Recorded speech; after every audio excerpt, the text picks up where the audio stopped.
savoir, nombreux aimables téléspectateurs, auditeurs, bonsoir et bienvenue dans votre émission Parlons Religion, question de vous édifier, vous fortifier, manger ce qui est pur. Et ce qui est pur, c'est quoi? La parole des dieux. Toujours et toujours avec cet homme qui parle bien de la part de l'Éternel, qui décortique très bien la parole des dieux. Lui, c'est le docteur prophète Israël Kayembe, responsable de l'église Maison d'adoration pour les nations. Homme des dieux, bonsoir. Bonsoir, maman. Vous allez bien? Très bien, Dieu nous soutient. Comment se porte l'église? En tout cas, Dieu nous soutient, ça avance. Wow. Toujours avec ces grands thèmes, aimables téléspectateurs, que vous connaissez très bien, les habitudes qui facilitent la croissance spirituelle.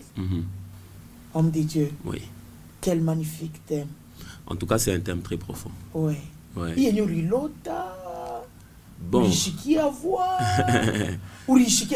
Parce que les habitudes qui facilitent la croissance spirituelle, les habitudes qui donnent... Hein? Non. Comme on n'a pas Chopin à thème, ce qui nous aide d'abord en tant que dirigeant d'église, il y a le côté prophétique, c'est celui qui travaille dans la révélation. Très bien. Pour saisir quel est le besoin du peuple de Dieu et quelle est la pensée de Dieu. Parce que le peuple de Dieu peut avoir un besoin, mais qui n'est pas dans la pensée de Dieu. Très bien. Ce n'est pas tout ce que vous désirez que Dieu doit nécessairement faire.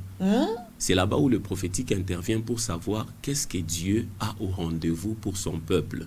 Wow. Maintenant, quand vous saisissez ce que Dieu a au rendez-vous pour son peuple, en fonction de ça, maintenant, vous mettez sur pied des enseignements pour permettre à ce que les enfants de Dieu entrent dans le programme de Dieu. J'avais d'ailleurs oublié que vous êtes prophète. Hein? Ok. Heureusement, vous marchez avec la révélation. Oui, maintenant, quand vous saisissez la révélation, c'est maintenant le côté pastoral maintenant doit intervenir maintenant pour que vous mettiez sur pied l'enseignement qui va faire à ce que les gens écoutent et entrent dans le programme de Dieu. La Bible dit dans le psaume 119, ta parole est une lampe à mes pieds et une lumière sur mon sentier. Sur mon chantier, oui. On dit, ta parole est une lampe à mes pieds, ça éclaire d'abord une petite partie, mais une lumière sur mon sentier. La pensée, c'est quoi? La lumière est en train d'aller grandissante, mais il faudrait d'abord qu'elle commence par t'éclairer. Et quand elle t'éclaire, elle donne une route sur le chemin où tu dois partir. C'est là-bas où on ne peut pas diriger une église sans qu'on puisse avoir une dose de l'onction d'enseignement et une dose de l'onction prophétique. Et aussi une dose de doctorat. Voilà. Donc, quand vous n'êtes pas dans ce couloir-là, c'est difficile. C'est difficile. Et c'est comme ça, maintenant, ayant saisi la pensée de Dieu, on a atterri dans 1 Pierre 2:2, désirez les lieux purs de la parole afin que vous croissiez. Mais en sondant les Écritures, vous vous rendez compte que la croissance est la conséquence des habitudes. L'homme est le produit de ce qu'il fait chaque jour. Et il y a ces 4 habitudes qui font à ce que quand quelqu'un commence à mettre sur pied cela, ça a de l'impact sur son esprit. Pourquoi l'esprit? Pourquoi? Tout ce que nous faisons dans le monde chrétien, si ça ne touche pas l'esprit, on a échoué. Parce que simplement, Dieu est esprit. La Bible dit dans Jean 4, verset 24, Dieu est esprit. Et si nous faisons des choses qui touchent les émotions, on a échoué. Si nous faisons des choses qui touchent la chair seulement, on a échoué. Par exemple, aujourd'hui, la technologie a évolué. Quand les gens organisent des concerts, ils mettent des lumières, ils mettent beaucoup de choses. Tout ça, c'est bon. Mais si à la fin, ça ne touche pas l'esprit, on a échoué. Pourquoi seulement l'esprit? Parce que Dieu est esprit. La seule partie de nous qui entre en contact avec Dieu, c'est notre esprit. Très bien. La vie chrétienne, c'est un contact d'esprit à esprit. Et c'est à ce niveau où il faut comprendre que la vie d'un homme est comme le billet de banque. Si vous prenez un billet de 50 francs et un billet de 50 $, tous ces 50-50, mais ça ne réagit pas de la même manière. Parce que la force, c'est ce qu'on appelle en économie le pouvoir intrinsèque, la valeur intérieure. C'est comme ça on a beaucoup de chrétiens qui sont comme 50 francs, mais d'autres sont comme 50 $. Quand vous les amenez sur le marché, la manière dont ils réagissent est différente, non pas à cause de la couleur extérieure, mais de la couleur intérieure. Et si on ne touche pas les esprits des chrétiens, nous avons des chrétiens de façade et non de vie à l'intérieur. Dieu travaille toujours de l'intérieur vers l'extérieur. Et les habitudes qui facilitent la croissance permettent à ce que l'esprit de l'homme commence à interagir avec Dieu. Et l'homme, quand il est puissant de l'intérieur, il peut avoir de l'impact sur la terre. Merci beaucoup, homme de Dieu, aimables téléspectateurs.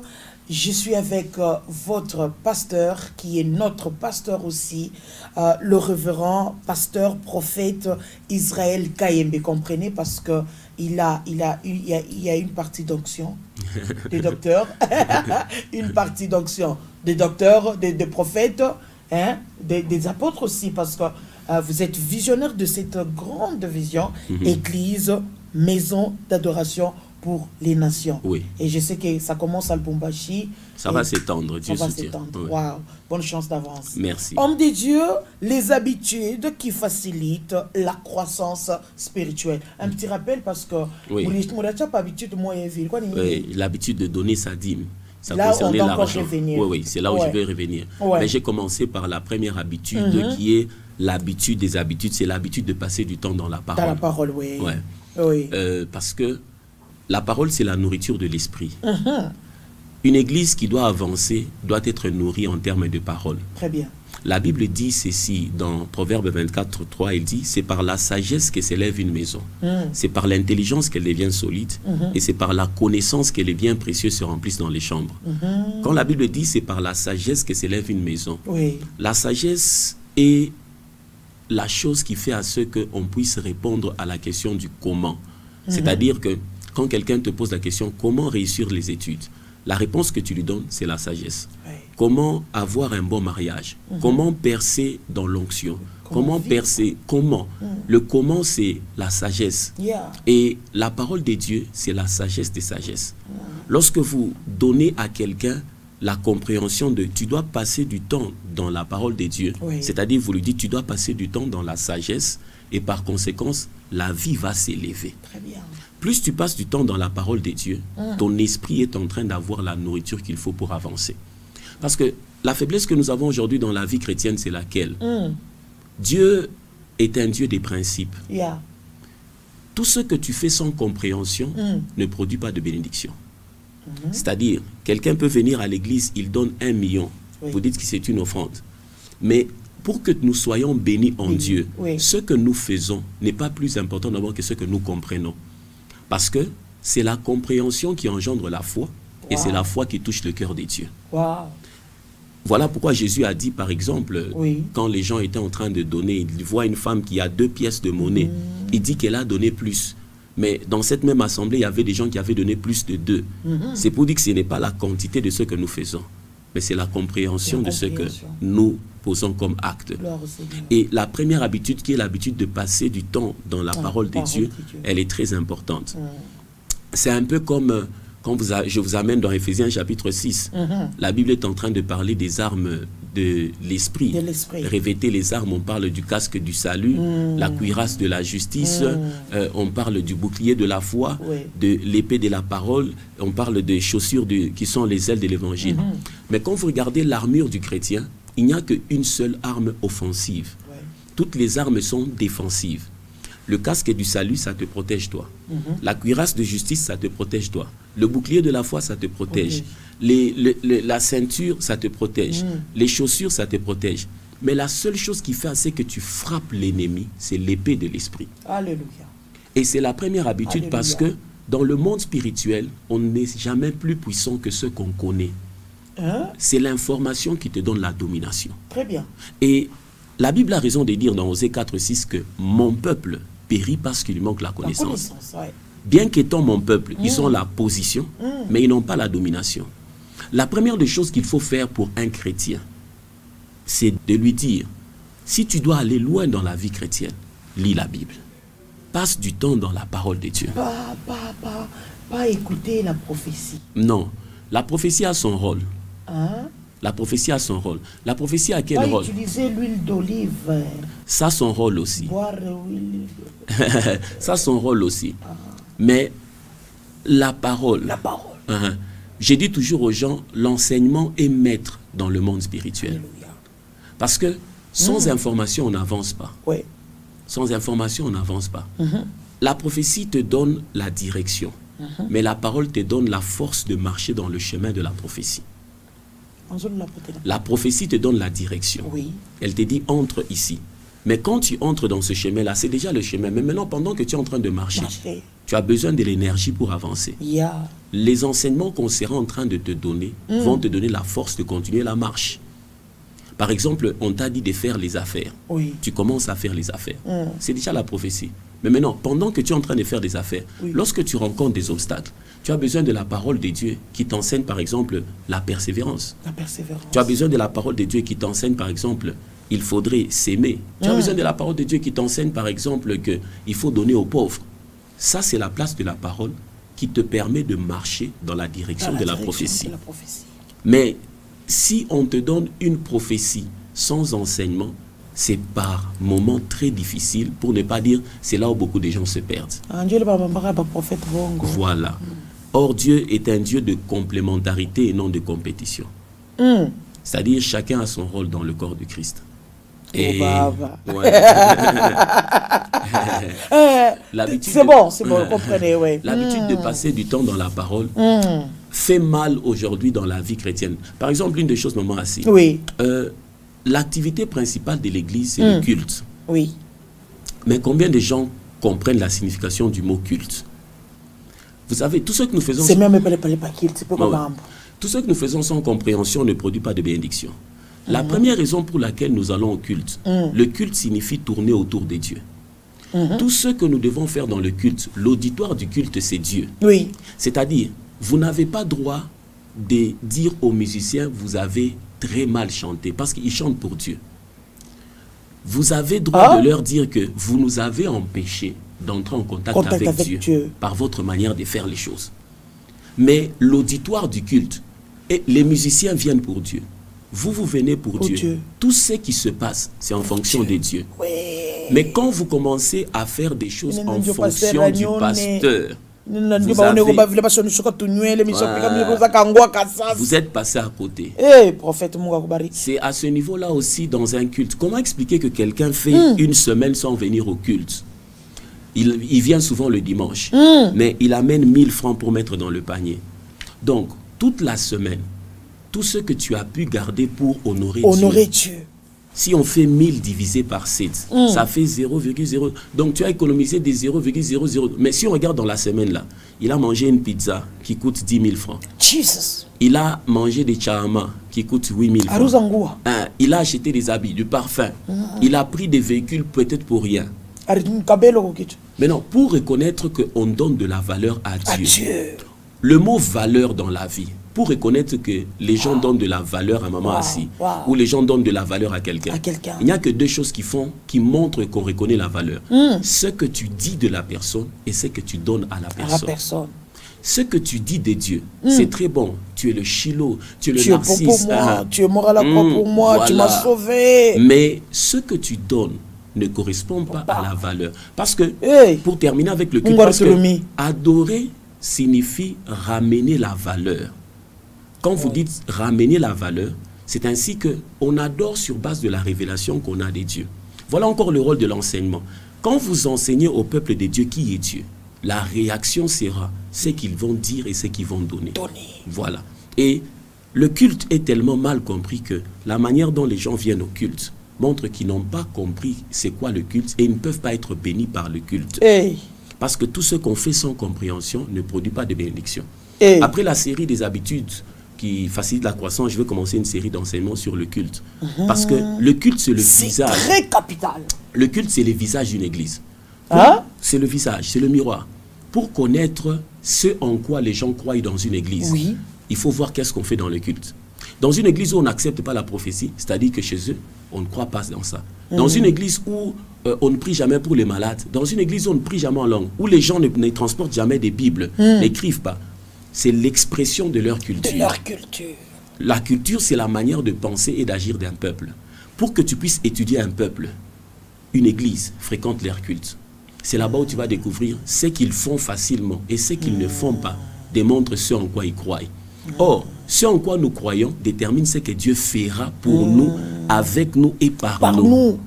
C'est là-bas maintenant où il faut enseigner le culte. Il y a des cultes dans lesquels quand tu entres, tu sens que les malades ne forcent pas pour être guéris. Alléluia. Parce qu'on croit en ça. Il y a des cultes dans lesquels quand tu entres, tu sens que on ne force pas pour entendre Dieu. Yes. On n'attend pas que le prophète passe. Non, non. Une maman peut faire un rêve, un frère peut avoir une vision. C'est la liberté de l'esprit qui est établie. Et le culte doit être réenseigné. Oui. Le tout, c'est lié à l'enseignement. Wow. Parce que l'onction que vous honorez grandit. Mais l'onction que vous méprisez s'enfuit. L'onction, elle est comme un bébé. Quand tu as un bébé, lorsqu'il se sent aimé quelque part, il va aller. Mais lorsqu'il sent qu'il est repoussé, il s'en va. Comment dans une église, vous pouvez dire que la prophétie, par excellence, c'est la parole de Dieu? Ce n'est pas un verset de la Bible, c'est un point de vue. La Bible n'a jamais dit ça. Docteur, je ne sais pas pourquoi l'Esprit de Dieu nous pousse à parler sur ça. Or, c'est l'une des habitudes que vous avez eu toujours le temps de décortiquer. Moi, je crois que c'est une nouvelle encore dimension de la parole de Dieu qui est parmi de meilleures habitudes que l'Église doit avoir pour la croissance spirituelle. Oui, l'habitude de là, passer je ne du vous temps. coupe pas la parole. Restez toujours dans ça parce que même si prochainement on va continuer, vous étiez... L'habitude de passer du temps dans la parole. De Dieu. Et quand vous n'enseignez pas au peuple de Dieu, vous savez, la parole, elle est comme une sémence. La Bible utilise beaucoup le langage symbolique. Pourquoi? Parce que l'homme a été créé dans la communication avec le langage symbolique. Très bien. Quand la Bible utilise 8 symboles pour parler du Saint-Esprit. Du Saint-Esprit. L'un des symboles du Saint-Esprit, c'est la colombe. Oui. Et la colombe, en français, on dit que c'est un granivore. Il se nourrit des grains. Mambeko, les maïs, le riz, tout ça. Et la Bible prend maintenant la parole, elle symbolise aussi comme le grain. Pour dire que le Saint-Esprit qui est comme un pigeon se nourrit des grains. En d'autres termes, l'action de l'Esprit dans vos vies est fonction de la parole de Dieu que vous connaissez. Wow. Le Saint-Esprit travaille en fonction de la place que vous donnez à la parole de Dieu. Quand vous voulez voir les guérisons, enseignez les gens sur les guérisons. Quand vous voulez voir la prospérité financière, enseignez sur la prospérité financière. On ne peut pas planter le maïs et espérer venir récolter le riz. Parce que chaque sémence produit sa moisson. Mais Dieu est multisystème. Il est multisystème, mais il envoie toujours sa parole en fonction du besoin qu'il veut combler. Wow. La Bible dit qu'il envoya sa parole et sa parole les guérit. Les guérit. Donc, quand vous voulez voir quelque chose et permettre à l'esprit d'agir, il faudrait une parole. Et maintenant, quand vous dites aux chrétiens, passez du temps dans la parole de Dieu, c'est-à-dire chaque jour, vous permettez à ce qu'en eux, il y ait l'espace où, quand le Saint-Esprit voudra agir, il va trouver de la place. Parce que la colombe se nourrit des grains. C'est comme ça on a des gens qui ont fait longtemps dans l'église, sans même voir une vision, sans même entendre une voix. Or, la Bible dit dans Proverbe, l'esprit de l'homme est la lampe de l'Éternel. La lampe sert à deux choses. La lampe sert à éclairer comme les lumières qui sont là, et puis à diriger. Donc, ce passage veut dire, pour diriger ta vie, pour éclairer ta vie, Dieu passe par ton esprit. Mais cet esprit a besoin d'être nourri par la parole de Dieu. Nous rendons grâce à Dieu. Ouais. Et la deuxième habitude, c'était l'habitude de la prière. La prière. La prière est tellement profonde que si je commence à parler de la prière, j'irai au-delà, mais j'aimerais dire toujours aux gens ceci. Le temps que tu passes dans la présence de Dieu détermine la puissance avec laquelle il va t'utiliser. Chaque jour quand nous marchons, nos esprits entrent en contact avec des choses que nous ne voyons pas. Tu peux passer dans une parcelle, mais peut-être qu'on avait jeté un filet démoniaque pour quelqu'un. Mais toi, en tant que chrétien, quand tu es passé, tu as neutralisé la chose. Mais peut-être que Dieu t'a dit ou il ne t'a pas dit. Mais ton esprit a perçu la chose. Mais sache que quand il y a eu cette confrontation, il y a quelque chose que tu avais emmagasiné qui est resté. Là-bas. Et la prière permet à ce qu'on puisse se recharger. Se recharger. C'est comme ça, la Bible dit, celui qui prie en langue s'édifie lui-même. En anglais, on dit to build yourself, c'est-à-dire, il est en train de construire une brique sur une autre brique. Et c'est de là-bas où on a tiré le terme dynamo. Les vélos qui, lorsque vous faites, ça produit la lumière. La lumière. Il en est de même lorsque le chrétien commence à prier en langue. Dans 1 Corinthiens 14, 2, on dit, celui qui prie en langue s'adresse à Dieu. À Dieu. Les démons n'entendent pas la prière en langue. Oh. Le sorcier n'entend pas la prière en langue. Oh. Même moi qui prie, je n'entends pas. La Bible dit, j'ai dit des mystères. Yeah. Quand est-ce que Dieu permet que je puisse comprendre? Lorsque dans ce que je dis, il y a un message prophétique, le don d'interprétation intervient. Mais quand je m'adresse à Dieu, j'ai juste besoin de faire confiance à Dieu que je suis en train de dire des choses excellentes et parfaites sous le soutien du Saint-Esprit. Parce que la Bible dit dans Romains 8, 26, elle dit, de même nous ne savons pas prier, mais l'Esprit vient dans notre faiblesse intercéder à notre place. Parce que c'est en accord avec Dieu qui prie pour les saints. L'image, c'est celle-ci. Le Saint-Esprit, dans 2 Corinthiens 8, maintenant on dit, oui. Lequel des hommes connaît les choses de l'homme, si ce n'est l'Esprit de l'homme? Et qui est celui qui connaît les choses des dieux, si ce n'est l'Esprit de Dieu? La Bible fait la différence entre les choses de l'homme et les choses de Dieu. C'est-à-dire que quand tu veux connaître les choses de Dieu, il faut que tu sois en connexion avec l'Esprit de Dieu. Or, Romains 8, 26 dit maintenant, l'Esprit de Dieu là, lui, il prie à notre place. Parce que nous ne savons pas prier. En d'autres termes, le Saint-Esprit, quand je prie en langue, le Saint-Esprit a vu l'agenda de Dieu. Il connaît que le programme de Dieu pour ma vie, c'est celui-ci. Et il me fait prier sur base du programme de Dieu pour ma vie. Ça me permet de gagner du temps. Que de prier pour quelque chose que Dieu n'a pas prévu pour moi. Et quand vous enseignez la prière, l'habitude de la prière, vous allez arriver dans toutes ces dimensions. L'habitude de la prière découle de l'habitude de la parole. Parce que prier, c'est rentrer à ce qui est écrit. Quand vous priez sur base de la parole de Dieu, Dieu est lié à sa parole. En ce moment-là, il fait des choses. Et la troisième habitude maintenant, c'est l'habitude de payer sa dîme. Là, ça parle de l'argent. On ne peut pas avancer dans la spiritualité sans argent. Parce qu'une vision sans provision financière est appelée à s'arrêter. La Bible dit dans Proverbe, la sagesse du pauvre est méprisée. Même si il dit des choses importantes, mais ça sera méprisé. Quand vous voulez aider la vie d'un homme en étudiant la parole de Dieu, il faudrait qu'il puisse réajuster trois choses. Les trois domaines clés de la vie de l'homme sont le temps, l'argent et les relations. Le temps, l'argent et les relations. Ce sont les trois domaines clés. Justifier le droit. Parce que le temps, c'est la première ressource que Dieu donne à l'homme. Dans la Bible, il y a 7 choses qui commencent avec T, qui sont comme les choses que Dieu a données à l'homme pour réussir sur la terre. C'est quoi et quoi? Eh bien, mis à citer mes 5. La première des choses, c'est le temps. Vous êtes le produit de ce que vous faites de votre temps. Quand quelqu'un doit devenir médecin, il doit s'aimer 8 ans. 8 ans. Quand il veut devenir avocat, 5 ans. Quand il veut devenir ceci, même en termes d'onction, le temps que tu passes dans la présence de Dieu détermine la puissance avec laquelle il t'utilise. Le temps, c'est la monnaie de la vie.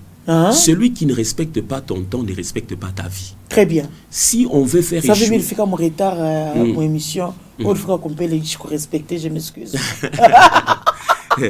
Si on veut faire échouer un étudiant, il faut modifier son emploi de temps. Parce que s'il n'a plus le temps dans les études, il va échouer. De la même manière, quand on veut tuer la vie d'un chrétien, on doit tuer le temps de son culte. Comment? Il faut soit le dévier, soit le ipunguza. Mais quand il n'a plus le temps de se déverser dans le culte avec Dieu, son esprit va s'affaiblir. La chute est un processus. Et la première des choses que Dieu a donné à l'homme, c'est le temps. Et j'aime Ecclésiaste dit ceci. Il dit quoi? Dans Ecclésiaste 3, la Bible dit, il y a un temps pour chaque chose. Un temps pour pleurer, un temps pour se réjouir. Mais quand vous lisez le chapitre d'Ecclésiaste, vous comprenez qu'il parle du temps, mais les deux temps ne signifient pas la même chose. Le premier temps, c'est le temps où il dit 1 heure, 2 heures, 3 heures. Quand il dit il y a un temps, 1 heure, 2 heures, 3 heures. Maintenant, quand il dit il y a un temps pour chaque chose, il est en train de dire un moment favorable. C'est-à-dire le temps il y a 2021, il y a tout le temps. Mais maintenant, dès dans 2021, il y a un temps favorable, par exemple, pour ta percée financière. Il y a un temps favorable pour ton mariage. Il y a un temps favorable pour la promotion au travail. Ouais. C'est à ce niveau où la Bible dit que les fils d'Issachar, ils avaient l'intelligence du temps. Du temps. Ils savaient ce qu'il fallait faire quand il fallait le faire. Donc, ils savaient comment lire le temps. Voilà.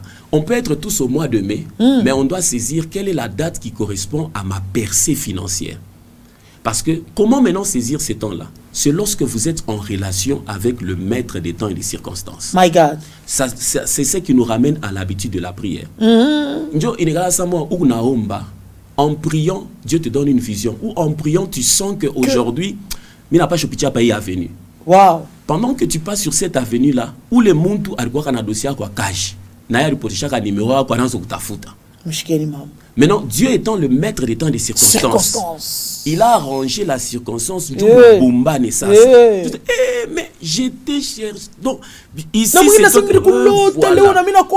mais la chose là est en train de s'opérer pendant que tu priais. Pendant que tu priais, Dieu prend cette personne-là. Il lui dit, ne passe pas par cette avenue. Donc c'est Dieu qui touche. Voilà. La Bible dit, il est le maître des temps et des circonstances. Il est comme le metteur en scène. On a fait un film. Wow. Dans un film, metteur en scène, il y a un informaticien. Mais en réalité, c'est un informaticien. C'est de cette même manière-là. Dieu nous fait jouer le rôle de nos vies en fonction de la destinée qu'il poursuit pour nous. Dieu nous fait jouer les rôles de nos vies en fonction de la destinée qu'il poursuit pour nous. En d'autres termes. En d'autres termes, c'est-à-dire, celui qui a le plan de ta vie, c'est Dieu. Oui. Quand la première ressource que Dieu te donne, c'est le temps. Si tu ne gères pas ton temps, tu ne gères pas ta vie. Celui qui est maître de ton temps est maître de ta vie. La deuxième ressource que Dieu a donnée à l'homme, le temps a de l'influence sur l'argent. Parce qu'on est rémunéré en fonction du temps qu'on investit pour solutionner les problèmes. Et la deuxième des choses, c'est la terre. Dieu a donné, la Bible dit, à Dieu appartient le ciel, mais il a donné au Fils de l'homme la terre. Parmi les prières qu'un homme doit faire, il doit toujours dire et rappeler à Dieu que tu m'as donné la terre pour réussir.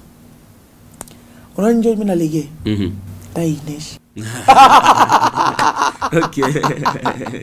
Et bon, les téléspectateurs, mais je sais que l'homme de Dieu, vous êtes toujours là. Je suis là. On va s'organiser. Alors, je crois que prochainement, on commence directement sur l'habitude de l'argent. L'habitude de l'argent. Ouais. Alors, homme de Dieu, on est arrivé à la fin. Parce que quand on s'est tout débordé, je suis venu tout à dit contredire vraiment sur les temps. Il faut respecter. Qu'est-ce qu'on peut retenir? Ce qu'on peut retenir, c'est ceci. C'est que quand vous voulez avancer dans l'habitude de donner l'argent, la dîme signifie que vous donnez à Dieu la première place.